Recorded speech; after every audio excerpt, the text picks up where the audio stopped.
झूठों ने झूठों से कहा है सच बोलो, सरकारी ऐलान हुआ है सच बोलो। घर के अंदर झूठों की एक मंडी है, दरवाजे पर बोर्ड लगा है सच बोलो। हमारे घरों में सियासत का बचपना गुजरा, हुई जवान तो रास आ गई कमीनों को। दोस्तों, इन दिनों माले महाराष्ट्र रियासत में बागियाना सियासत का दौर दौरा है, गलबा है।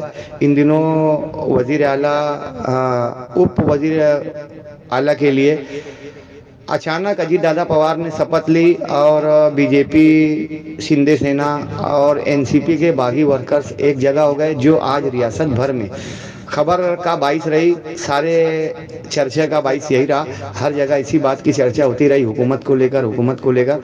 दोस्तों, कुछ तफसील बताते हैं आपको कि आज से 4 बरस कबल जब महाराष्ट्र रियासत की 288 नशिस्तों सीटों के लिए इलेक्शन हुआ था, तब 105 सीट बीजेपी को हासिल हुई थी, 56 सीट शिवसेना को, एनसीपी को 54, कांग्रेस को 44, 13 आज़ाद, 3 बहुजन समाज, 2 एमआईएम, 2 समाजवादी, 2 जनशक्ति, 2 कम्युनिस्ट, एमएनएस मन से 1 और दीगर 4 मुख्तलिफ पार्टियों ने अलग अलग नशिस्तों पर कामयाबी हासिल की थी। उस वक्त तो इब्तदाई दौर में ही 105 बीजेपी और 40 अजीत दादा पवार एनसीपी के वर्करों ने हुकूमत बना ली थी, मगर वो हुकूमत चंद हफ्तों में ही, 1-2 हफ्तों में ही खत्म हो गई। उसके बाद शिवसेना के उद्धव ठाकरे ने कायदा संभाली और एनडीए के खिलाफ महाविकास आघाड़ी तरतीब दी। महाविकास आघाड़ी में शिवसेना के 56, एनसीपी के 54, कांग्रेस के 44 और दीगर 13 एमएलएस को लेकर 160 नशिस्तों के साथ उद्धव ठाकरे ने वाज़े अक्सरियत के साथ हुकूमत बनाई। 2.5-3 साल तक हुकूमत चली। पूरा कोरोना काल, कोरोना महामारी, उद्धव ठाकरे ने रियासत को मॉडल बनाया, आइडियल बनाया और बुनियादी सहूलियात का, दिफाई इक़दामात का ख्याल रखा और उन्हें नहायत कामयाब वज़ीर आला का खिताब भी मिला। मगर एनसीपी और बीजेपी में, जो एनसीपी और शिवसेना में कुछ बागी उम्मीदवार थे जो बीजेपी के साथ महज इख्तिदार के लिए जाना चाहते थे, मगर जवाब ये पेश कर रहे थे कि शिवसेना, उद्धव ठाकरे सेकुलर ताकतों को फंड देकर उन्हें तकवीत दे रहे हैं और हिंदुत्व के नज़रिए से हट रहे हैं। इस बात का इल्ज़ाम लगाकर 56 शिवसेना अरकान में से 39 एमएलएस को लेकर एकनाथ शिंदे ने बीजेपी के साथ हुकूमत बनाई। बीजेपी ने वजीर आला की सीट शिंदे को दी बागियाना इनाम के तौर पर और शिंदे हुकूमत चलती रही। अभी साल भर मुकम्मल भी नहीं हुआ कि अब 40 सीट एनसीपी की, जो 54 सीट थी, 54 सीटों में से 40 सीट लेकर अजीत दादा पवार बीजेपी और शिंदे सरकार में शामिल हो गए हैं। वजीर आला और नायब वजीर आला देवेंद्र फडणवीस ने इस्तीफा दे दिया है। बीजेपी के 9 मिनिस्टर्स, मंत्रियों और वज़रा ने भी इस्तीफा दे दिया है। अजीत दादा पवार को बीजेपी के कोटे की नायब वजीर आला की सीट दे दी गई। बीजेपी के तमाम वजारतों से जो इस्तीफे मौसूल हुए थे, उसके बाद एनसीपी के 9 वज़रा को, 9 एमएलएस को वजीर बनाया गया है, जिसमें छगन भुजबल, हसन मुशर्रफ और दीगर तमाम उम्मीदवार जो चुनकर आए थे एमएलएस, वो शामिल हैं। दोस्तों, अब बीजेपी 105, शिंदे सेना 39, बागी एनसीपी 40, इस तरह और दीगर 16 आज़ाद और दीगर उम्मीदवार 16, इस तरह 200 सीट बीजेपी शिंदे सेना को हासिल हो चुकी है। वहीं कांग्रेस अब सबसे बड़ी पार्टी बची है, क्योंकि सेना में 56 में से 39 जाने के बाद महज 17 उम्मीदवार एमएलए बचे थे। एनसीपी 54 में से 40 चले गए, तो अब 14 लोग ही बचे हैं एमएलए। 44 कांग्रेस रखती है और इनके पास सिर्फ 9 अदर सीटें बची हैं। ये कुल मिलाकर ये 60 सीटों पर ये महाविकास आघाड़ी ओरिजिनल अब सीमित हो गई है, जबकि बीजेपी और शिंदे सरकार 200 के आंकड़े को पार कर चुके हैं। आज जो नायब वजीर आला के लिए अजीत दादा पवार का ऐलान हुआ, इसको लेकर बेशुमार टिप्पणियां जारी हैं। सैफ न्यूज़ पर आपको बताते हैं दोस्तों इसका एनालाइज, तजियाती कुछ रिपोर्ट। दोस्तों, इस सारे खेल में बीजेपी अपने आप को मजबूत रखना चाहती है। और इससे पहले इन्होंने हिंदू मराठा वोट खराब ना हो इसके लिए वजीर आला की कुर्सी की कुर्बानी दी और शिंदे को वजीर आला बनाया और खुद डिप्टी सीएम रहे।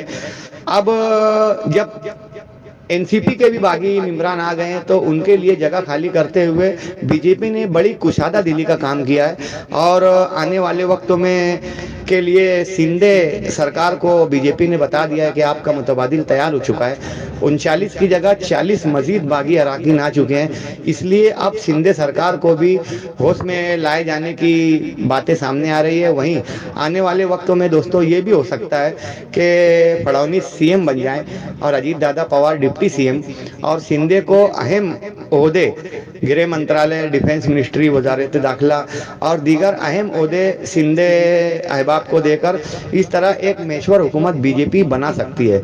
दूसरी तरफ दोस्तों एनसीपी के शरद पवार, जिनकी हमेशा से कुछ घाघ लिखने वालों में, बेबाक राइटरों ने शरद पवार के ताल्लुक से माजी में लिखा था कि शरद पवार बड़े घाघ सियासतदान हैं और वक्त की नब्ज को पकड़ते हुए वो नए दौर के हिसाब से तरीक़ाकार सियासत का इख्तियार करते हैं।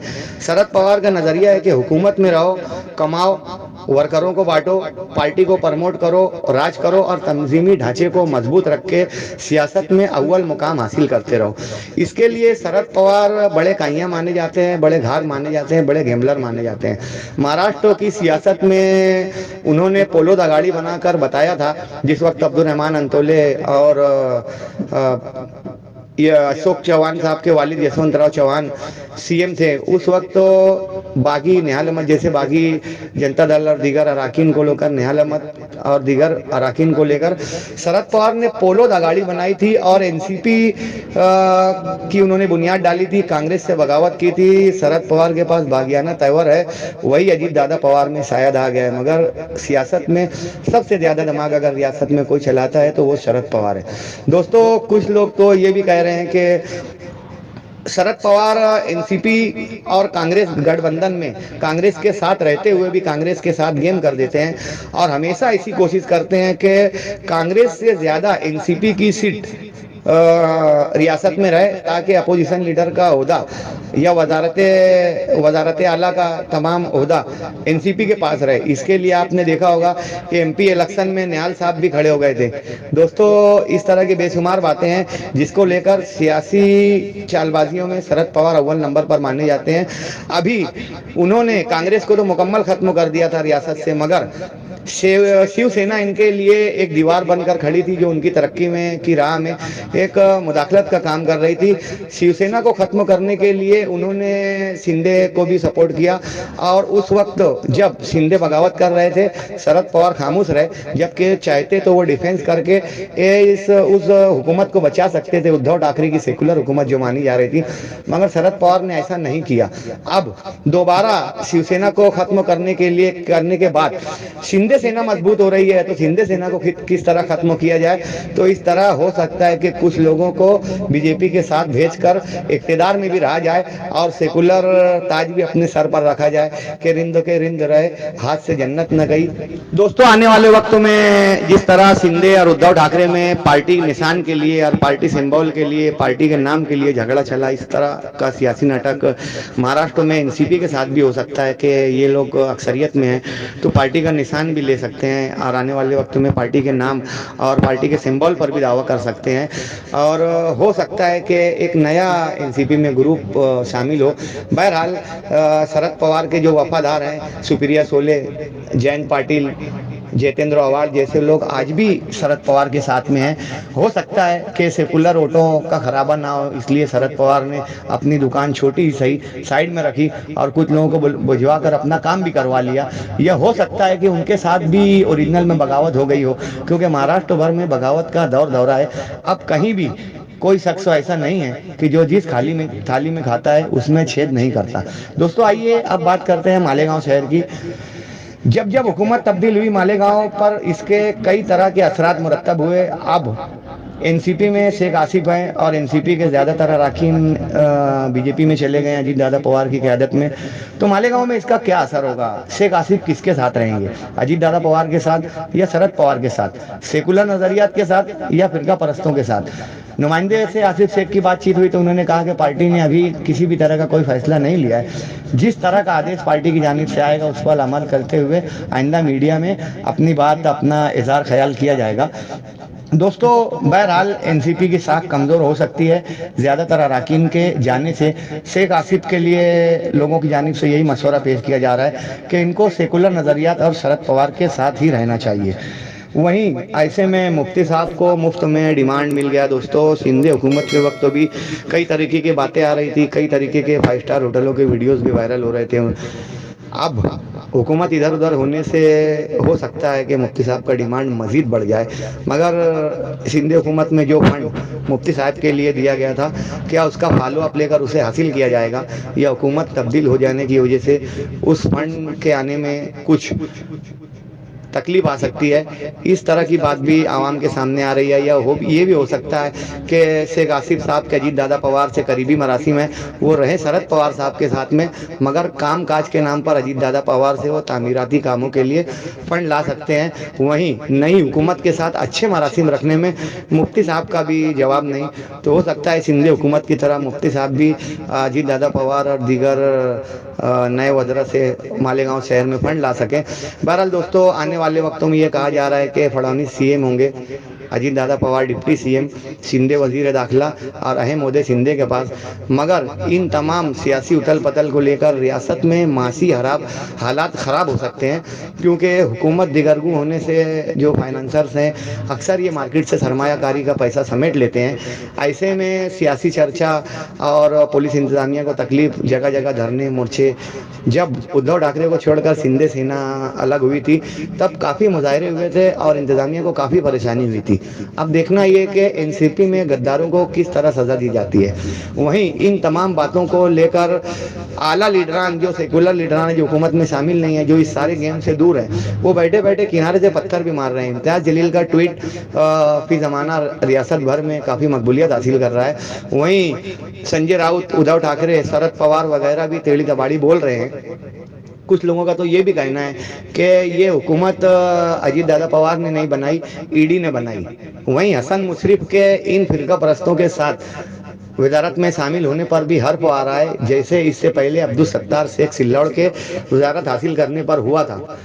सियासत में किसी मज़हब और क्या कहते हैं कि सियासत में सब जायज़ है। दोस्तों, बहरहाल आने वाले वक्तों में हुकूमत और किसकी होगी, कौन तब्दील होगा, किस लीडर को फ़ायदा होगा, किसको नुकसान होगा, किसका फंड रुक जाएगा, किसको मज़ीद फंड मिलेगा, ये एक तजस्सुस का बाइस है। रियासत भर में इस सियासी हलचल में आप साथ में रहेंगे सैफ न्यूज़ को। मज़ीद तफसीलात जल्द ही सैफ न्यूज़ पर।